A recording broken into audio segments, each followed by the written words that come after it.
Mas may daghan karon ang midagsa sa mga vaccination sites sa Cagayan de Oro City. Atong siren kung ngano pinaagi sa live report ni James Paulo Yap. James? Sara, sukad gipatuman kagahapon ang no vaccine no entry sa pipila ka mga enclosed establishments sa Cagayan de Oro City. Mga Cagayanon midagsa sa vaccination sites. Gipatuman na sa Cagayan de Oro City LGU ang no vaccine no entry sa pipila ka mga enclosed nga establishmento sa syudad sukad kagahapon. Gani kining usa ka mall sa may dalang CM Recto, wala na gyud gipasulod ang mga individual nga wala pay bakuna subay sa alert level 2 guidelines nga ginapatuman karon sa Cagayan de Oro City.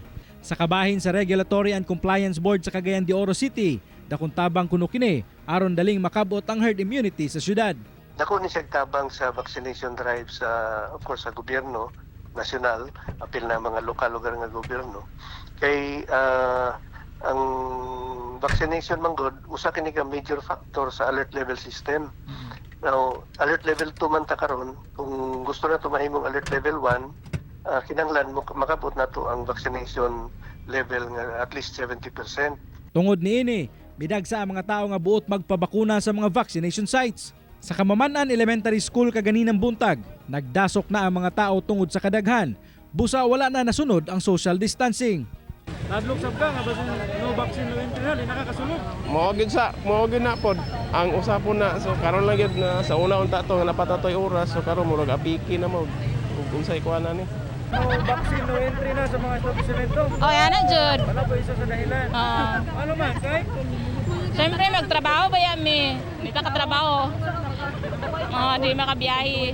Gipasalig sab sa vaccination team sa Kamamanan Elementary School nga ilang paningkamutan nga ma-accommodate ng buot magpabakuna. Dili lang mabalaka kay taman man mi sa November 26, karong next Friday.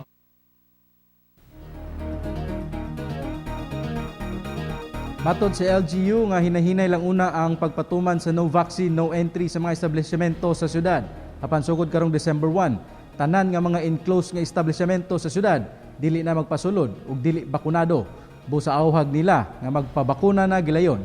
Sara? Okay, dagang salamat, James Paulo Yap.